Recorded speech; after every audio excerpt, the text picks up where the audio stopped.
Great. All right. Okay, so let me do a quick introduction, first of all, to the Proud Science Alliance, and I'm going to do that showing a quick screen shot. Yeah, that might help also for those unfamiliar with the Proud Science Alliance. And so you can read there, we're a collective of healthcare and life sciences sector LGBTQ networks. And the aim now, as it always has been, is to work together to raise the bar on LGBTQ plus inclusion across the life science and healthcare sector. And we do that in a number of different ways, including programming like this. And just in case you weren't aware, you can access our events on our PSA website. The link is there, or just search for Proud Science Alliance and you should be able to find us. But we're also on social media, on LinkedIn, Facebook, and Instagram. The links are there, but again, you can search for us. And we're new to Blue Sky, and I just haven't put the link on this particular slide there. We've come off Twitter, and you can read why on our LinkedIn post there. Even though my name here says Chris Sanders, I'm actually Jay Sloan. I'm one of the co-chairs along with Chris, who's also with us today. And we've just moved to a Microsoft platform using Teams for the first time for the Proud Science Alliance. So far, so good. And we're excited about that. But we'll figure out the back end soon. And this particular session, I'm going to start to introduce now. I'm going to stop sharing because I'm going to hand over really quickly to Sarah and Kate. But we're excited to have them. And it's a recognition of Aromantic Awareness Week. But we extended it out, as you saw from the invite, to our community. And they're going to take us through some riveting content around this. And with that in mind, big thank you to both of you for joining us. I'm going to hand over to Sarah now. Sarah. Thank you so much for having us, and also happy Aromantic Spectrum Awareness Week. So to introduce ourselves, my name is Sarah Cosgriff. My pronouns are she and they. I work as a science communicator. I have been a science communicator for over 11 years, I think now. I mainly work with young people, with schools. I also have worked in inclusive education in different ways. So I'm actually now full-time freelance as of last September. And as part of my freelance work, I actually work a day a week for Schools Out, who are the founders of LGBT Plus History Month. So there's also LGBT Plus History Month at the moment as well. But yeah, so that's why I know a bit about that and LGBTQ plus inclusive education. And the final bit to maybe mention as part of my work is a project called STEM for Queer Youth. And that is a project I do with Pride in STEM. And this is a project based on LGBTQ plus youth group where we bring in scientists in. So I'm very, very interested in the overlap with LGBTQ plus engagement, inclusion, and science. And for me, just a last final thing, I identify as asexual, and I have done for about 4.5 years now, I think. Yeah, about 4.5 years. And I've been doing asexual advocacy for most of that time. So that's me. Kate. Yeah, so hello. You can call me Kate or Catherine. On the social medias, I'm Catherine Holmes. I have just submitted a PhD thesis and I'm free. I'm doing more advocacy work. I started identifying as asexual in it's either 2018 or 2019. But around that time, I realized I was aromantic back in 2022, so that came afterwards. And I started identifying as gender fluid and agender about 14 months ago. Since submitting the thesis, I have just been enjoying life, engaging more with science communication and continuing doing advocacy for these identities. Great, thank you, Kate. Something to mention about this talk is that we are going to be sharing our experiences and it's informed by experiences, but we wanted to make sure we captured other people's. So we sent out an informal survey to people on social media, but also on the ACES and STEM Discord server, which I could talk about more in a bit if you're interested in that. But essentially trying to capture people's experiences of being asexual, aromantic, and agender in STEM. So this is some of the stuff that has informed this talk. It's not an official report or official research, but it is just something that we like to do just to make sure we are able to capture different perspectives. The other thing to mention, if we go to the next slide, is that we have set up a Slido, and I'm going to put the link in the chat now. Basically, you are very welcome to ask questions through the chat or share any comments through the chat while we're doing this talk. Feel free to do that. But we also wanted to give people an opportunity to share their questions or comments anonymously as well. So I've added a link to the chat where that takes you to a web browser that should let you do that directly. But also feel free to scan the QR code on the screen. Let's say if you're using a laptop and you prefer to use your phone, but also here is the Slido code as well. So there's a few different options to log into that. We'll share this also again at the end as well, but just give you a moment to do that. But yeah, as I said, you can use the chat if you wish, but you don't have to. You can use basically whatever is most comfortable for you. Okay, I think that's given people enough time. If we go to the next slide then please, Kate. So what the session's all about. It's about these three identities: asexual, aromantic, and agender, and understanding these perspectives and experiences in STEM. I can hear somebody's got some sound on. If you can mute that yourself, please, that'd be fantastic. Thank you. Sorry, I get quite distracted quite easily. So these are what the different identities we're going to be talking about. They all have things in common with them. One of the things to mention at this point is that they are all spectrum identities. So there's a spectrum, and you can visualize, people might visualize that spectrum in different ways. And they also all have sub-identities under them as well. So they're umbrella of different micro labels. We'll mention maybe one of them later, because I know Kate has a micro label under one of these. But essentially, the point of micro labels is to communicate with others. That might be a bit more used within the community, but also just it's nice to know that other people have the same experiences as you as well. I'd like to also think of it as the analogy I use is like tailoring so clothing.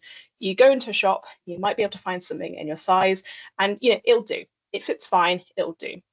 But then when you get it tailored, it just feels that more right. And that's how I like to think about micro labels as well. It's just that little bit more right. And that's why some people may use that language.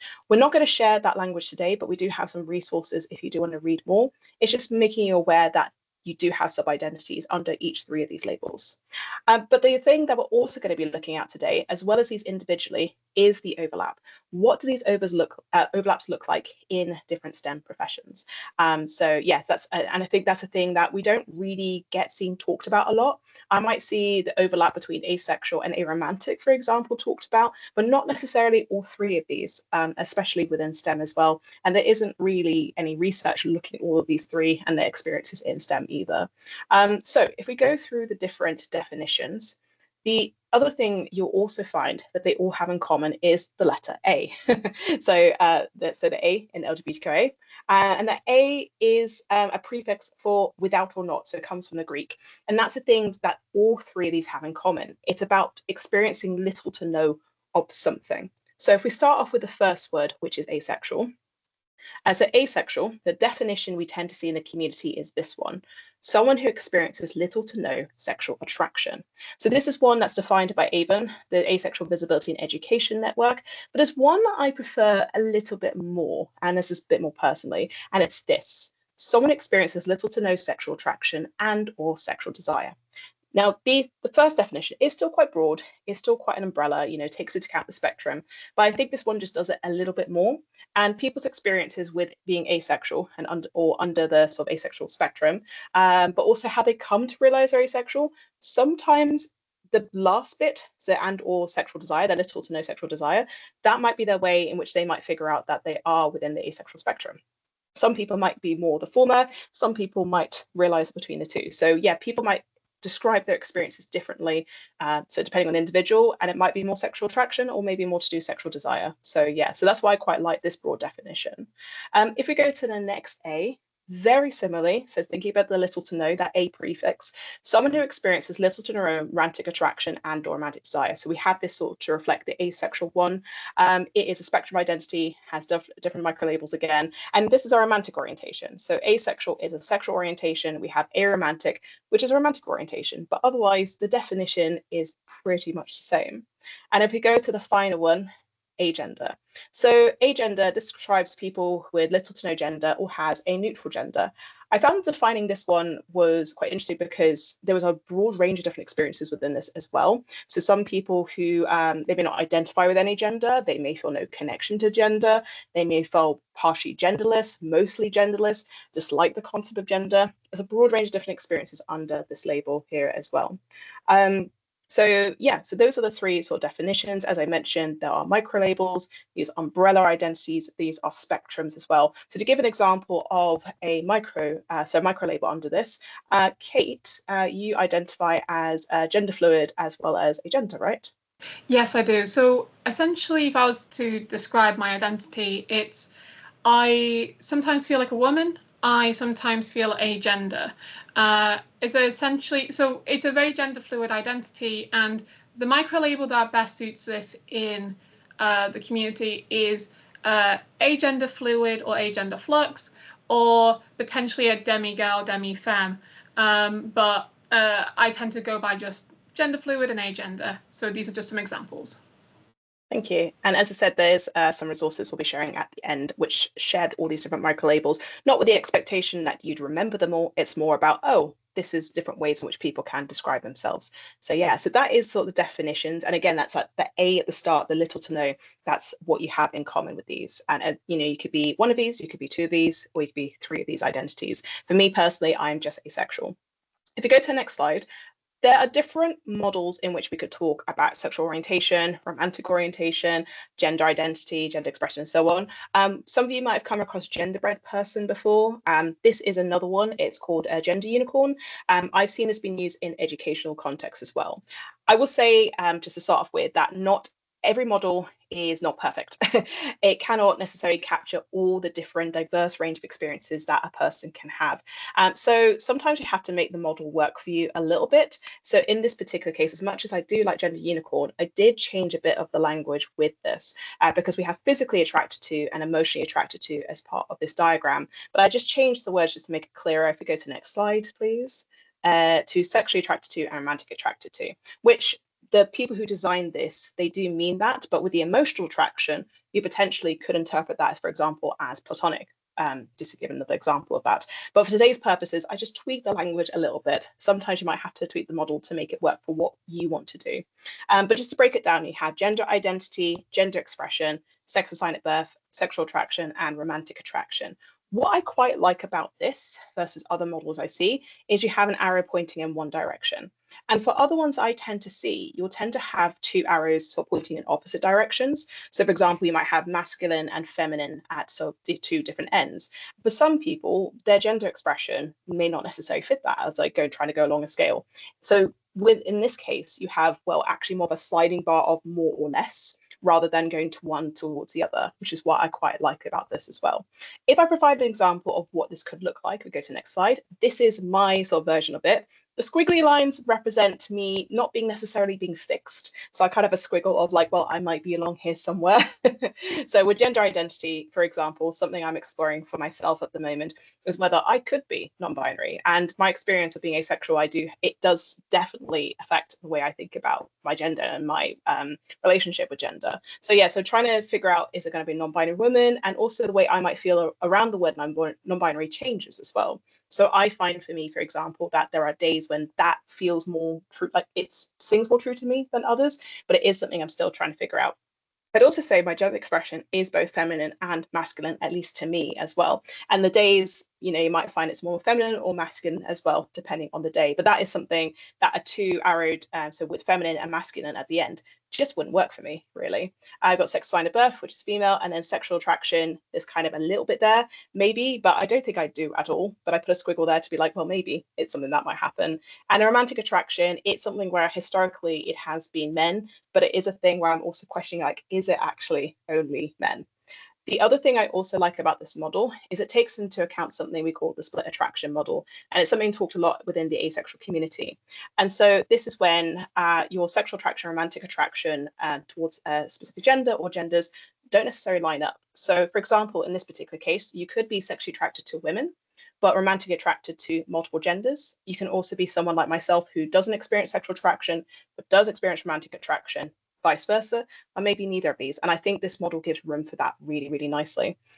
This is a model you can use if you wish, but as I said, not all models are perfect. Not everybody likes this one. But the other thing to also mention is there's a website on there. They also have this in different languages. And that's the other thing I also quite like about this too. So that is a bit of definitions, a model in which you could talk about different aspects of your identity. But let's actually go into what these experiences look like in STEM. And the place I'm going to stop at first is, what do asexual experiences look like in STEM? One of the most common questions I get is, well, how many asexual people are there in a population? And the thing with looking at it, looking at that kind of data, is that tends to be more of that versus aromantic and agender experiences. So one example of this is the Rainbow Britain report published by Stonewall in 2022. So go to next slide, please. So these are the 4 different age groups. So Gen Z, Millennials, Gen X, and Baby Boomers, who they surveyed. I think it's 3 different Ipsos surveys that contributed towards the final finding. And they asked if you are ace. And these were the percentages who responded to this in this particular survey. So with Gen Z, if you go next slide, please, 5% said they're ace. 2% of millennials say they're ace, 1% of Gen X, and then you have this dash for baby boomers. One thing I should also mention is that ace is a shorthand for people on the asexual spectrum, a bit like how you have bi for bisexual. So that's what that means there. So the thing to note with Gen Z is that if you look at the size of the groups within that group who respond to different questions, so the largest group were straight, the second largest group was bi, but then the third largest group is ace. And that can surprise people, including aces. So I think it's a thing where there are more aces in the population than you think.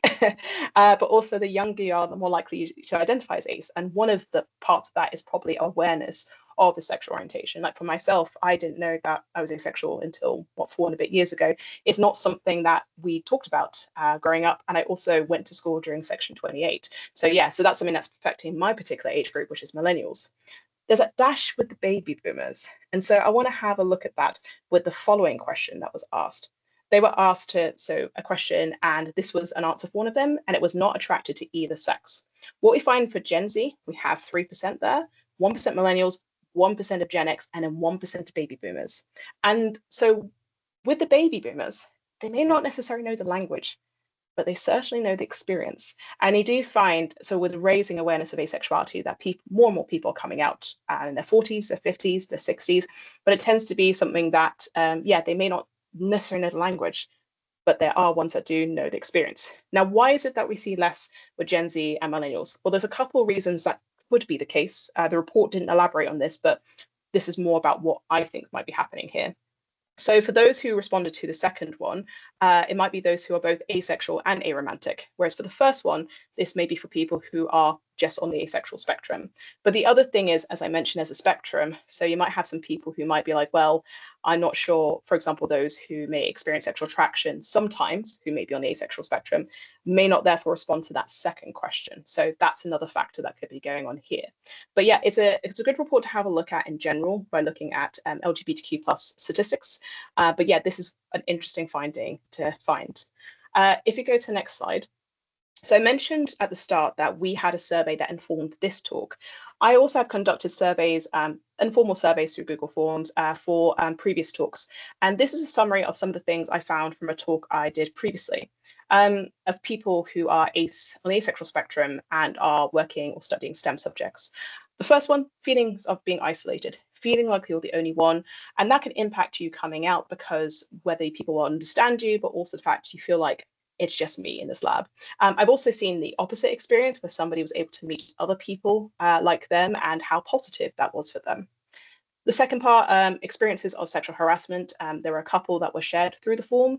I won't go into detail, but for one of them, they basically had come out as asexual to people, and some of the people essentially saw that as to support them by talking about certain things, just to give one of the examples. And so they were experiencing sexual harassment from people who thought they were doing them good, but actually they were sexually harassing them. This also lines up with some of the things that they were that you see within the ACE community in general, including not just sexual harassment, but also sexual assault. Essentially, people see you as like a challenge, like, oh, well, you haven't met me. The third one here is lack of awareness of asexuality. This is something I also saw highlighted in a report by the Royal Society of Chemistry, Institute of Physics, and the Royal Astronomical Society. But there's just a general lack of awareness. I think it's in society in general, but also in STEM, and also just general misconceptions about asexuality as part of that. Something I should have also mentioned is sort of within a STEM context, so for example, sexual harassment. It's also with that awareness that we may have STEM fields where it may be more male dominated, for example, or where people might be working alone, might be doing fieldwork. And so that's the kind of added layer here in terms of why that's also relevant within a STEM context.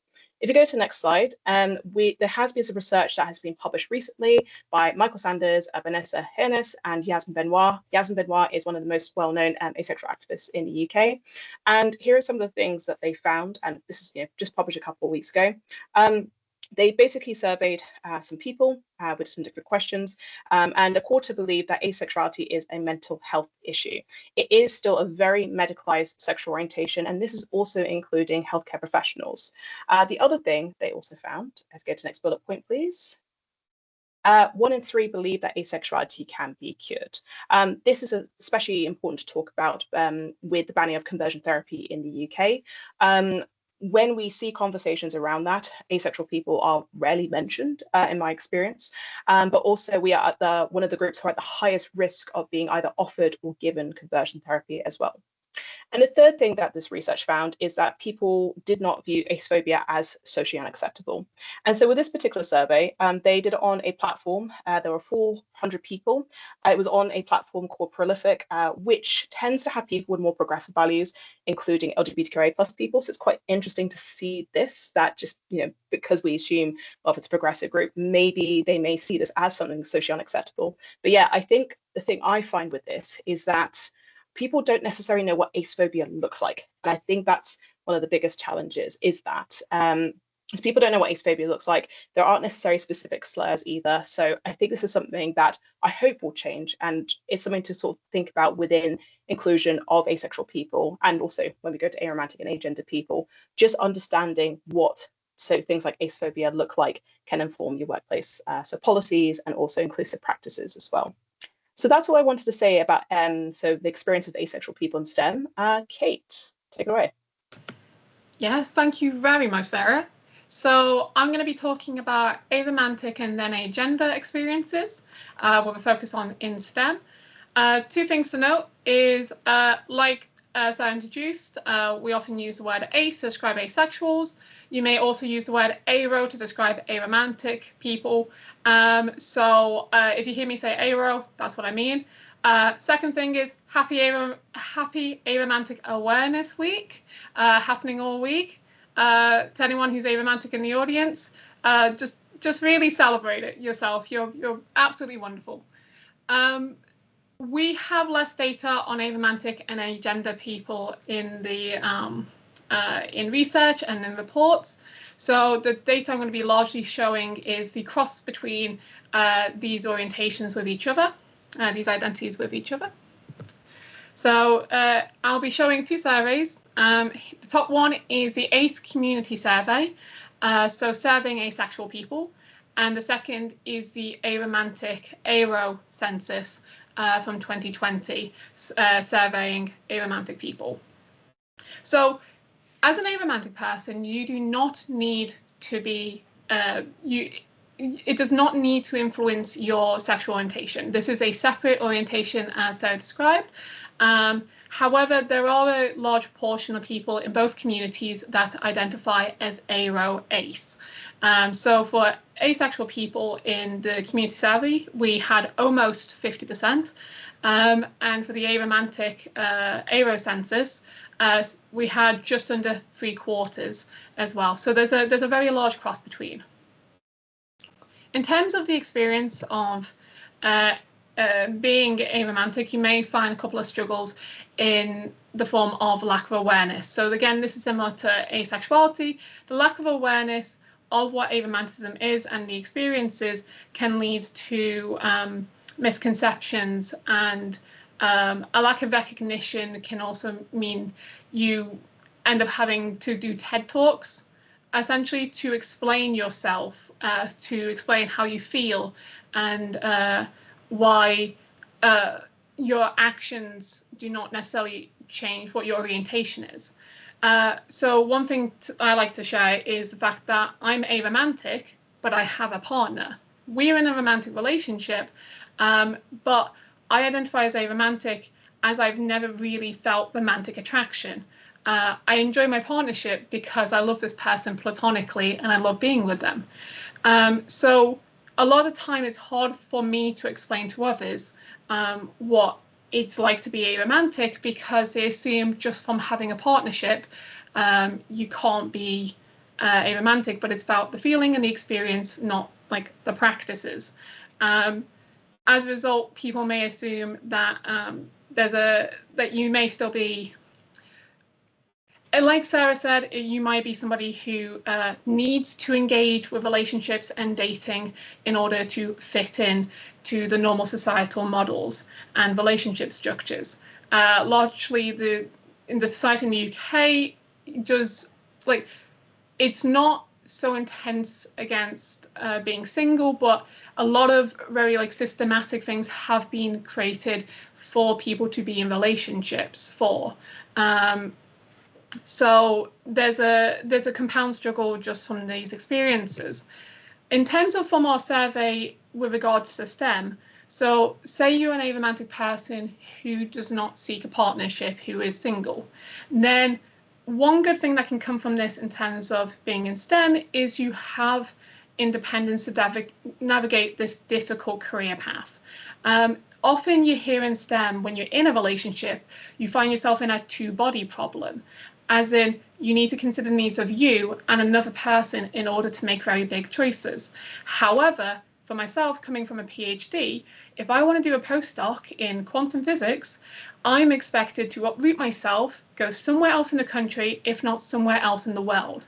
And having, being an aromantic person who may be single, may make that a bit easier. However, the trade-off is you don't have the support structure you might get from a partnership. My partner supported me greatly during my thesis writing.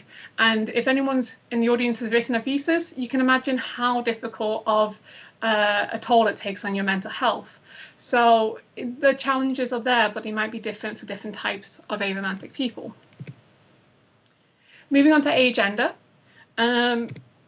Here I present the self-identifying words in the gender census of 2024. So this is with over 48,000 surveys, where 23% and a bit identified as agender. So in terms of this survey, that is a huge proportion of participants, not to mention the amount that identified as non-binary. In terms of the crossover with asexuals and aromantic people, so I look at the same two surveys. The surveyors are slightly different. The number of surveys just based on the questions being asked.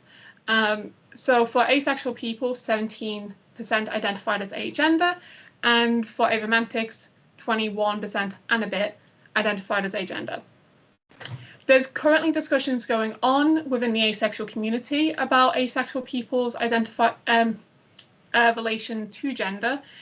Recently, the phrase gender detachment has come out, describing that asexual people may feel somewhat detached, or they don't feel like they have a strong feeling towards their own gender. And this is not the same as agender, but in our survey, some people who identified as agender also used this word, as well as the word gender nonconforming. So again, just to highlight some of the difficulties that it might come in terms of STEM for somebody who's agender, the first point crosses over with someone just with a gender queer identity. So you may be agender, but you may not choose to be out. You may not choose to share your identity because it may not be safe in certain academic situations. So I mean, beyond the office, I think about conferences and publications. In a conference, you often are gathered by dozens, possibly hundreds, maybe even more people, possibly from around the world. So you don't necessarily know who these people are and how safe it is to be out with your gender identity. Likewise, in publications, you may choose, if you've identified with a different name to better reflect your gender identity, you may choose to use your dead name in publications for various reasons. So in terms of being out about this identity, it can be quite difficult. In our survey, we had several people who described themselves as assigned female at birth, AFAB, share some of their experiences, and I can attest to this. So I would go beyond, it's not just assigned female at birth, it's just people who can be perceived as a woman. So being perceived as a woman means you may be treated as a woman and therefore face misogynies. Here you're between like a rock and a hard place to a degree, because whether you're treated like a woman who, you know, you may, if you're in a field where you're a minority already, there's prejudice against you, but then you could choose to pass as a woman, or you could inform them of your actual gender, but then there may be genderqueer phobias also present. So it's never really clear, you know, which path somebody may choose. On top of this, you may be potentially either uplifted or pressured to represent women in STEM. And Women in STEM is an excellent movement. It tackles plenty of the issues when it comes to underrepresentation in STEM and misogyny. However, when you're being expected to perform under Women in STEM when that isn't your gender identity, it can take a toll and cause a little bit of dysphoria, if not frustration. So these are just a few examples of some of the experiences an agender person may have in STEM. Moving on to the overlap between them. So I'm just going to turn off my little space heater, which is right next to me. I'm quite excited to talk about this, as I identify as all three of these. So I'll share some of my stories as well as the stories from the survey we did. So one commonality between all three identities is a lack of awareness. As I said, you may be expected to give a TED talk to explain just one of these identities. Well, you may have to now do this 3 times to varying success, varying understanding and empathy. So and this may result in you choosing to be out on some identities, but not others. Some may feel safer than other identities. So for myself, I can only be described as I am aggressively asexual.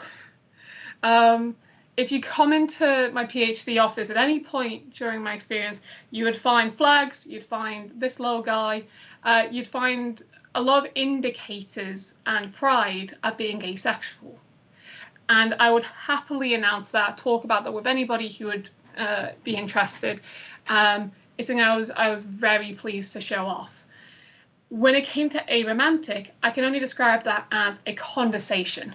I didn't have any indicators out, but I was out, so if it came into conversation, I would talk about it. But because there's misconceptions of, oh, but it sounds like you have a romantic experience because I have a partner, I then have to explain why it's different and what that like causes for me, some of the challenges that results from it. As for agender, I don't think anyone in my group really knows I'm agender, and if I have, I've probably very quickly name dropped it to test the waters. At most, I've been wearing pronoun pins, and I enjoy that, and I've always felt safe with that. But and I might swap out the they, she with a they, them from time to time. But this is an example of I choose to be very open about asexuality. I'm very scarcely open about aromanticism, and I'm hardly open about agender. So this may be a common experience, which I will share a quote about that now. So this is from our survey. This is given to us by permission from an asexual agender individual. And it reads, I'm not publicly out in either identity, but it's a lot easier being open about my sexuality than my gender. Most people can relate to not feeling sexual attraction to someone. Gender, on the other hand, is something that many cis people don't even think about. They never question it. It just feels right to them. So this makes a lot of sense to me. This is another quote. It's a very wholesome one that I'm pleased to say. So this is somebody who identifies as all three. These parts of my identity are very personal, and I'm very private. This has only rarely come up with select people in my research group. I felt ready to share my pronouns within my group after seeing that people in my department reacted well when a fellow grad student came out with their new pronouns. So this is just a lovely example of what can come from seeing acceptance and appreciation at, well, in this case, in a research group. Something I really want to highlight is one of the biggest problems that face all three identities, but particularly aromantic and asexual people, is the lack of legal protection, and for agender non-binary people, a lack of recognition. So what I mean by this is asexual identities and aromantic identities are not legally protected under the Equality Act of 2010. This also ties into the problems we face as a community, because not only can we be discriminated against, it means we also have probably less of a case when it comes to challenging the notions of conversion therapy and workplace discrimination. So this also reflects a lack of mention of these identities and anti-discrimination policies in-house in workplaces. For non-binary and agender identities, if you fill out a form, if you fill out a passport, you can't set your gender to reflect your gender. It's only the you do not have that accessibility to do so. Likewise, with active inclusion at work, there may not be options to say to your workplace, this is my gender, whether that's on forms or even just having your pronouns in certain situations to inform people and hope to receive acceptance on that. So those are very systematic problems. And then the last is a lack of infrastructure to foster these free communities in places of work and organizations and networks. So so a good example of this would probably be a lot for myself as an asexual person. When I first identified as asexual, I was very timid about joining LGBTQ plus events because I wasn't sure if they were inclusive of my identity. So there's a lack of communication of will I be accepted? Will I be appreciated? Am I safe from acephobia specifically?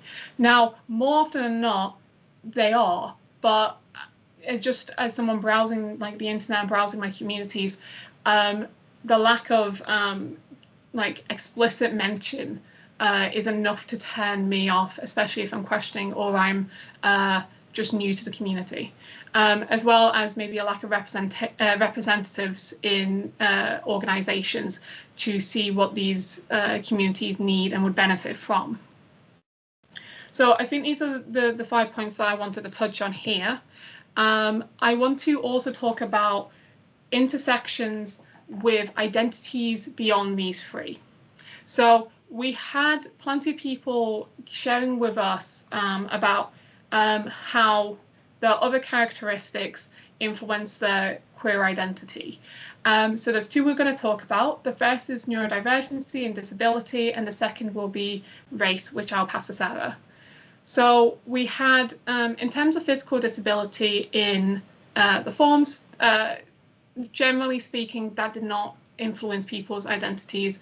And they mentioned that they found frustration in not quite having to communicate that without it being fully accepted sometimes. When it comes to neurodivergencies, however, the majority, but not all of them, majority of people who mentioned it said there was an influence, and I agree with this from my experience. So I'm an autistic person, among other things, but mainly autistic, and essentially I agree with the quote that's on screen right now from a neurodivergent asexual agender person. I think being neurodivergent helped me understand myself because I was able to question things and not take them for granted. I love this quote because growing up as an autistic person, I don't necessarily understand all social norms and concepts inherently. There's something I have to learn about and choose whether I accept or maybe quietly want to rebel against.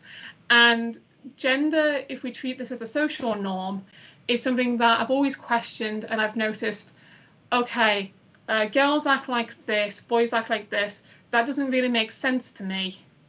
I guess I'm just me.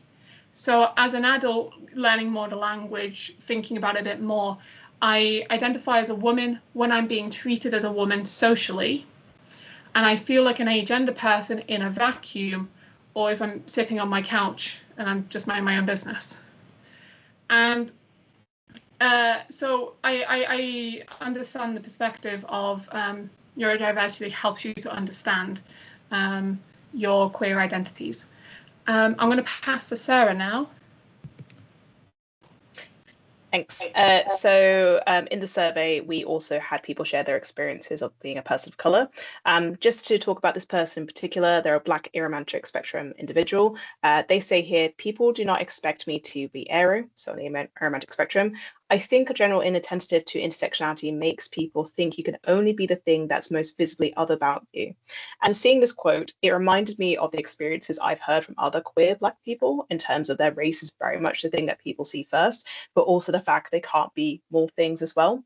The thing you also find with, so think about asexual and aromantic individuals who are Black, you find the hypersexualization of Black people. So the hypersexualization of Black men, Black women, also misogyny towards Black women as well. And both of these things are things that Yasmin Benoit, the activist I mentioned earlier, has talked about in depth as well, and about how people treat you, but also how people will take her seriously as an activist.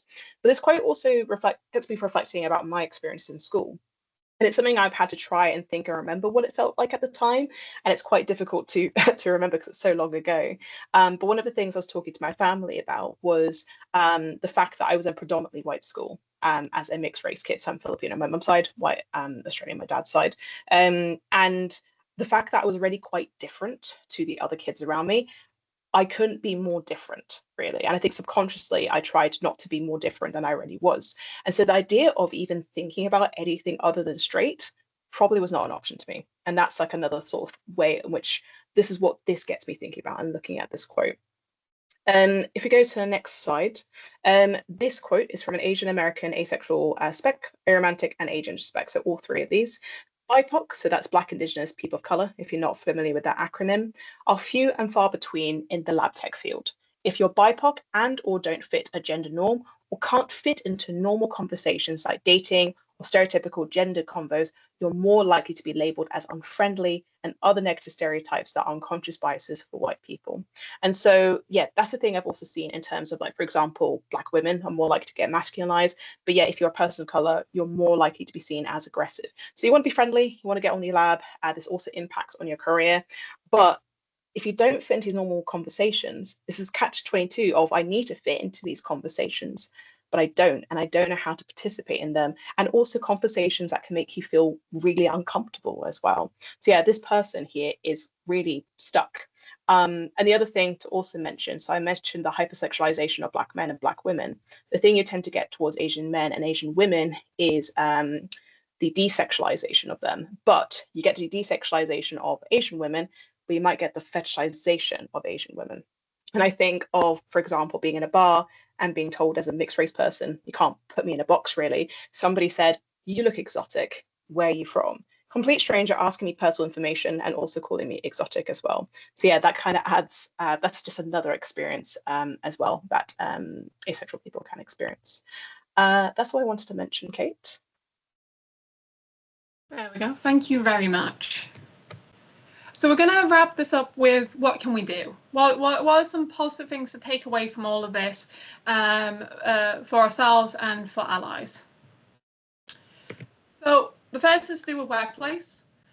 Check and update workplace policies and event policies to include these identities in both protection and recognition. Make sure that if nationally ACE and ARO people are not legally protected, they can at least be protected by from discrimination in-house. And same goes for recognition for all of these identities. An example that I'm fond of is, so the university I did my PhD at was Imperial College London, and they recently updated their EDI strategy to include documents supporting trans and non-binary people. And I like this as an example of, they've defined non-binary as an umbrella term that is very encompassing, in my opinion, of many sub-identities. It reads, non-binary, which means their gender identity is not exclusively male or female. They may identify as both, neither, so I read that as agender, or something else entirely, something you can self-identify as, including having a fluid gender identity. I think that's excellent. And then they go on to say that discrimination will not be tolerated. So it's not, it's 2 paragraphs in a university statement can go a long way. And I would like to see this and other protections for all 3 identities. So I think you're going to take this. Yeah, so this is from the UK Medical Schools Charter on so-called LGBTQ+ conversion therapy. So this is a pledge that essentially medical schools can sign up to be against conversion therapy. And the way they phrased sexual orientation here was really inclusive, I felt, of aromantic and asexual people. So it says here, sexual orientation refers to sexual or romantic attraction someone feels to people of the same sex, opposite sex, more than one sex, or experience no attraction. So that last bit, not experiencing attraction, as well as taking into account the split attraction, so sexual and romantic attraction. Kate, back to you. I think you're taking the next point, so back to you, Uno reverse. Oh, this is me. Apologies. So the other thing is it's important to build inclusion into your practice.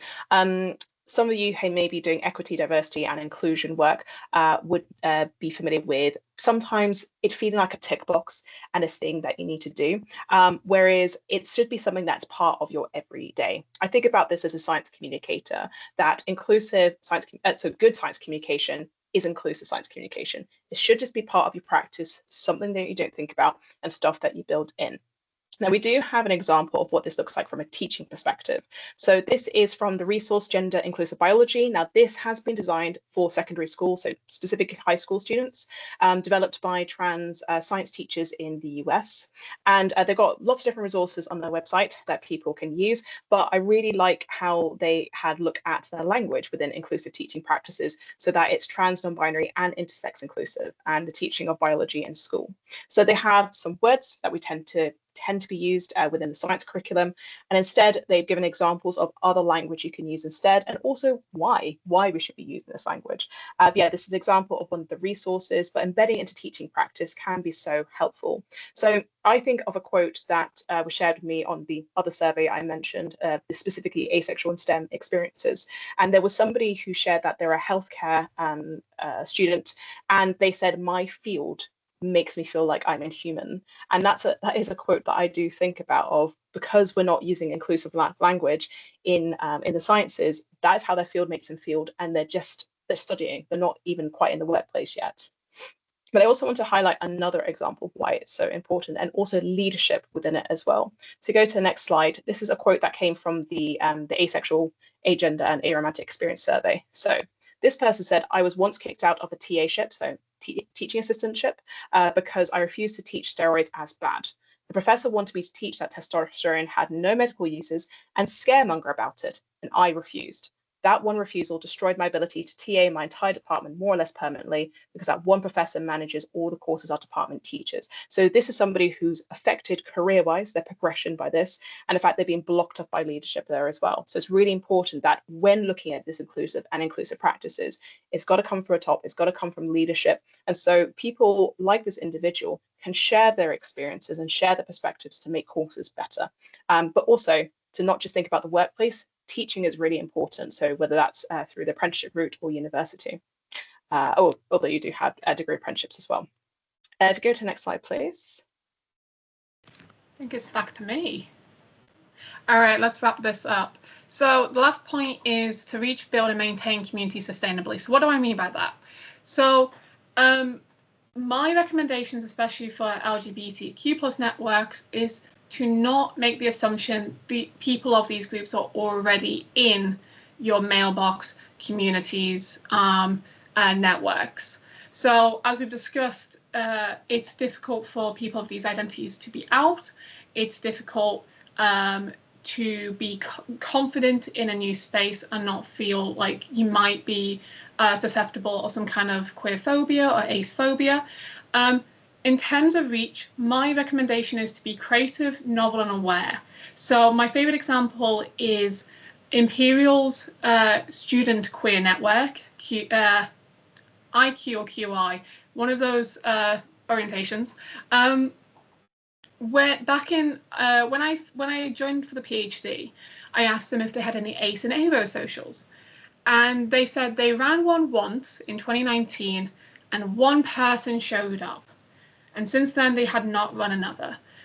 From that one event, it might be fair to, from their perspective, to assume these people do not exist in our in our university. These people are not a community that needs reaching out to. I challenged this and worked with them to set up the first socials for 2022 and 2023. The people I worked with were absolutely wonderful, and between me and a lovely organizer, Natalie, we made posters, we printed them, we went traditional media and put them in areas of high foot traffic, that they would reach people that would not necessarily need to be digital. So we did that for a couple of weeks. We ran the social and 25 people showed up. And I really feel like that's a good example of we did not make this assumption that we're just going to reach these people by putting it out, and then we cater to that need. My other recommendations is to have representatives of these communities in committees, in making events, in doing activism, and making sure everyone around them is aware of what they're doing, supporting them, and if that person leaves, are ready to continue the work sustainably. Too often does one person become the spearhead, and then by the end of the time that they have to leave for whatever reason, the momentum dies down and they're back to an early stage of community building. So those are just some points that I think are worth mentioning. We will wrap up with Sarah reading our last quote of the day. Yeah, so hopefully that's given you some guidance on what we can do for asexual, aromantic, and agender inclusion. This is what I feel it's all about. And this is from the previous survey that I mentioned that's specifically just about asexual experiences in STEM. This person said, I do human neuroscience research. I'm a big supporter of nothing about us without us. The idea if you're researching a specific population, you're not part of that group, you should be consulting with that group to get their feedback on your study. Essentially, having diverse workplaces is a good thing. I think if you're here, you probably know this. And it means that we can do better science, and we could be having all those diverse perspectives in things that you may not have thought of as well. But also when we are doing research, we should be including asexual, aromantic, and agender people as a part of that as well. So both of things are really important, and the two can also tie nicely together. The next slide is a Padlet. I'm just going to put the link in the chat to that, but that is a QR code to it. It is a bunch of different resources that we have for you. Hopefully we've been able to cover everything. I realized I should probably put the gender detachment paper in there, so I'll do that shortly. But now we can go to questions, and we do actually have one that's come through the Slido. We've also had some really lovely comments all the way through. So thank you for that. Actually, there's one I wanted to pick up in particular, which is about how societal norms affects so somebody in the chat as a lesbian woman. I really love that what you said there. I think just to kind of touch on it, all societal, so these societal expectations impact everybody. Heteronormativity impacts straight people as well in terms of how we're meant to behave, how we're meant to act as well. So this is why I think it's so important to understand these different experiences and challenge these societal norms. And asexual, aromantic, agender people, there's a quote I remember from Michael Parama's book, the idea of being seen as impossible, really, because they don't fit into these societal norms. But also the other thing this highlights is that as like these identities have so much in common with the rest of the community. And I think there can be this feeling of, well, you're not having the same struggles as us. That's something that, you know, asexual, aromantic and agender people have experienced, but actually we have so much in common as a community as well. So that's something I wanted to say, but feel free to share your questions. And we do have one what we could go to if you want. Kate, it is, what is the difference or similarity between defining agender or non